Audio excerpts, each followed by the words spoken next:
انتخابات کو دیکھا نا ادھر صفا سے جی تو مولا جلال رومی کا شعر یاد آیا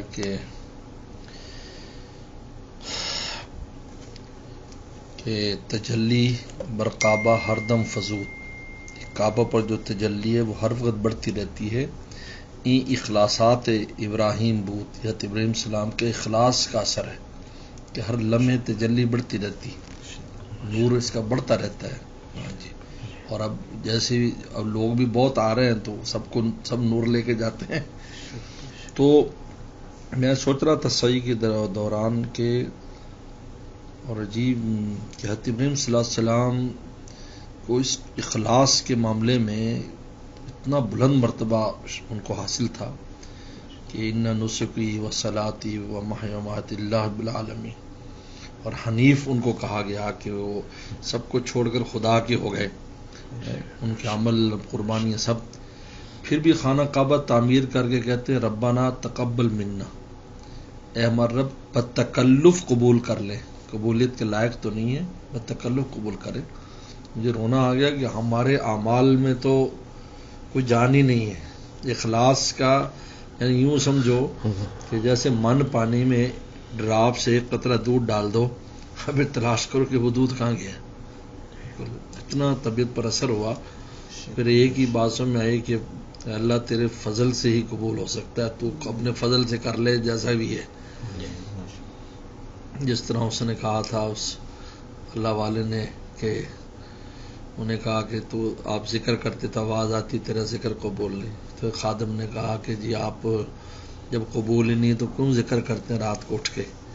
تو انہوں نے کہا کہ اور کوئی در ہے تو بتا دو وہاں چلا جاؤں جس کا نام چبوں.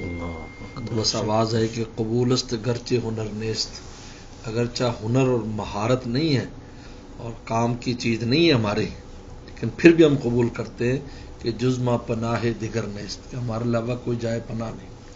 تو اب اللہ کے علاوہ ہمارا کوئی ہے بھی نہیں. ہم اعمال جیسے بھی اس میں کتنی خرابیاں اس کے اندر ہیں، نیتوں میں ہماری خرابی، عمل میں کوتاہی، پتہ نہیں کیا کچھ. اس کے بعد بھی پھر اس عمل کے جو بعد جو کچھ ہونا چاہیے انسان میں تبدیلی آئے، تقوی للہیت، وہ بھی ہم میں نہیں آتی، لیکن اپنے فضل سے قبول فرما لیتے ہیں. یہ ان کا فضل ہے کہ کام بنتا ہے فضل سے. اختر فضل کا اثر لگائیں. تو آج بڑا میں نے کہا ہمارے اعمال تو ہم ربنا تقبل جو کہیں وہ حقیقت میں انہوں نے تو عز و انکساری میں کہا، لیکن ہمارا تو ربنا تقبل اللہ بتکلف قبول کر لے، قبولیت کے لائق نہیں. ہم بھی اقرار کرتے ہیں قبولیت کے لائق نہیں، کوئی عمل میں کوئی جان نہیں ہے. ہمیں بھی پتہ ہے کہ ہمارے عمل میں کوئی جان نہیں، لیکن آپ اپنے فضل سے قبول فرما لیں. ہاں تو یہ جو آیت ہے نا جی یہ قرآن مجید کی کہ اولئک الذین یبدل اللہ سیئات حسنات، کہ ان کی برائیوں کو اللہ نیکیوں میں بدل دیں گے. یہ ایک بڑی امید افزا آیت ہے. مجھے اس سے آیت جب آتی ہے تو عجیب دل کھلتا ہے کہ جب خوش ہو جائیں گے اور فضل فرمائیں گے تو برائیوں پر نیکی دیں گے، تو پھر نیکیاں جو الٹی سیدھی ہیں وہ کیوں نہیں قبول کریں. ہماری ایسی نیکیاں جن میں 1000 کمی ہیں، جب گناہ ہے اس پر نیکی دے رہے ہیں. جب توبہ کر لیتا ہے بے نمازی ہے نمازی لکھا گیا ہے، روزہ توڑتا ہے روزے دار لکھا جا رہا ہے. یعنی تو جو اللہ کی ذات گناہوں پر اپنے بندوں کو نیکی دے تو نیکیوں کو اگر وہ فضل فرمائے تو ہر طرح کی قبول ہو جائے گی. جو کمی بیشی سب قبول ہے، سب قبول ہو جائے گی. اس لیے یہ کہنا یہ شیطان کے ایک عجیب وسوسہ ہے کہ ہمارے اعمال تو اونچے، تو اعمال نہیں کرتے لوگ. اللہ اکبر، یہ بہت خطرناک بات ہے کہ شیطان وسوسہ ڈالتا ہے کہ یار تیرا نماز تو اعلیٰ نہیں ہے، اچھی طرح پڑھتا نہیں ہے تو چھوڑ. بھائی یہ جس طرح حضرت حاجی صاحب فرماتے تھے کہ یہ اٹھ بیٹھ جو ہے نا، اٹھ بیٹھ، تو کسی نے کہا جی یہ تو اٹھ بیٹھ ہے جو آپ کے اس میں حقیقت تو جان تو نہیں. فرمایا اس اٹھ بیٹھ کی قیمت قیامت کے دن لگے گی. جب فضل فرمائیں گے کہ لاؤ بھی ان کو اٹھ بیٹھ بھی لاؤ، پورا پورا ثواب دے دو اس کے، اس اٹھ بیٹھ پر پورا پورا دے دو، تو پھر اٹھ بیٹھ ہوگی تو کچھ ملے گا نا. اب مجھے اس پر پھر بڑا ایک واقعہ یاد آتا ہے کہ ایک بزرگ تھے، تو اس زمانے میں عالم اسلام میں جو حکومت تھی وہ کسی جنگی یعنی اس معاملہ تھا کفار کے ساتھ، تو ان کے اتنے اس میں تو بہت خرچہ ہوتا ہے.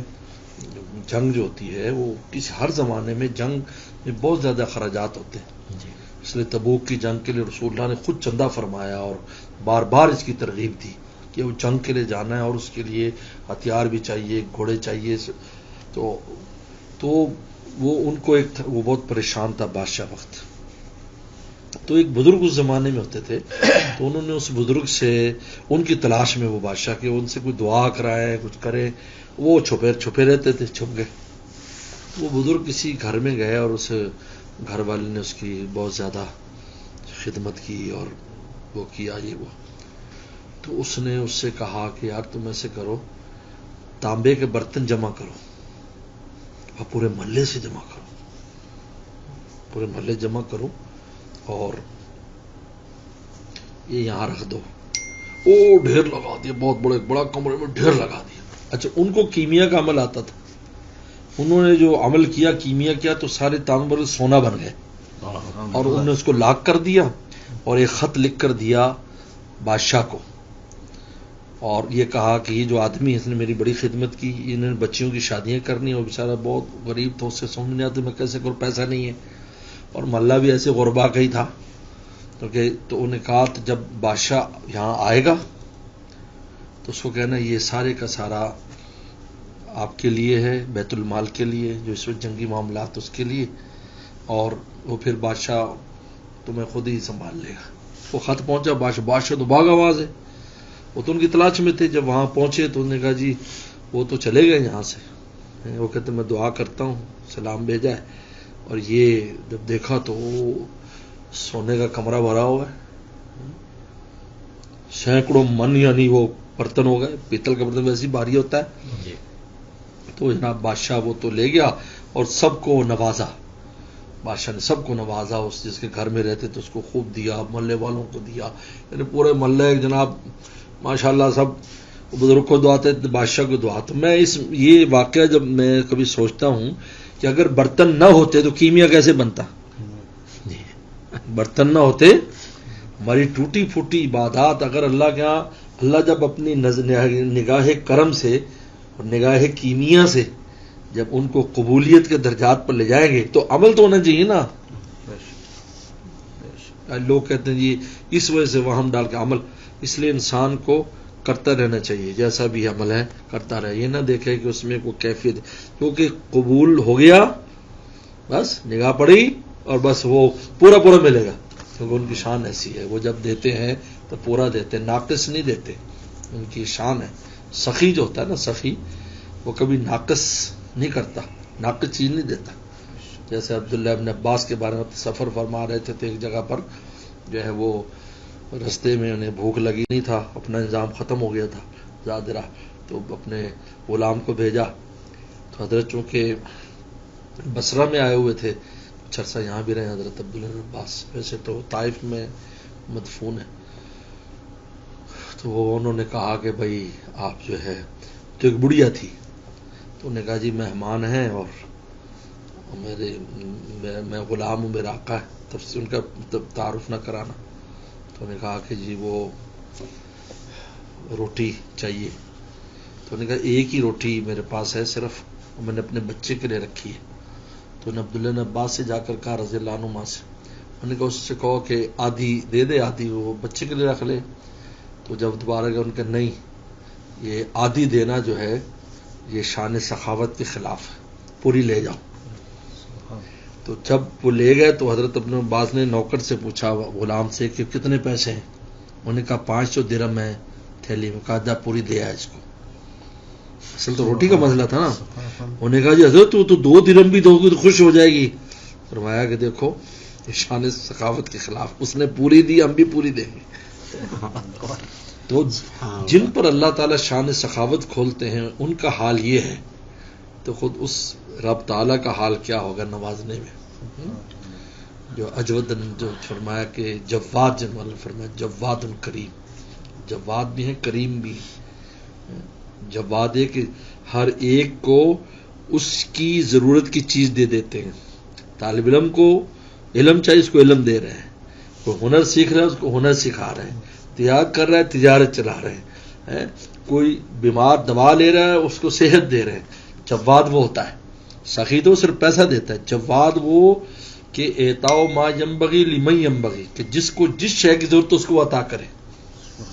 اس لیے پیغمبر السلام کی صفت بھی اجود ہے، اجود الناس، لے آپ کو بھی اجود قرار دیا، پیغمبر السلام کو اجود قرار دیا، جو اس لیے کہ پیغمبر السلام پر جو آئے ان کو وہ دیا، ابو بکر آئے ان کو صدیقیت دے دی، عمر آئے فاروقیت مل گئی، عثمان غنی کو سخاوت مل گئی، حضرت علی المرتضی رضی اللہ تعالی عنہ کو شجاعت مل گئی، جو آیا ابو ہریرہ رضی اللہ عنہ کو حدیث کا امام بنا دیا، عبداللہ بن عباس کو تفسیر کا امام بنا دیا، عبداللہ بن عمر کو جو ہے نا وہ عمل میں اتباع سنت میں امام بنا دیا، وہ ذر غفاری کو زہد کا امام بنا دیا، یعنی کیونکہ وہ تو جس کو جو خزانہ چاہیے۔ وہ کاشر بن محصن نے کہا کہ حضرت 70,000 انسان میری امت کے بغیر حساب کتاب کے جائیں گے، انہوں نے کہا میں دعا کیجئے میں ان میں سے ہو جاؤں، کہا تو ان میں سے ہو گیا، آپ نے ان کو وہ دے دیا۔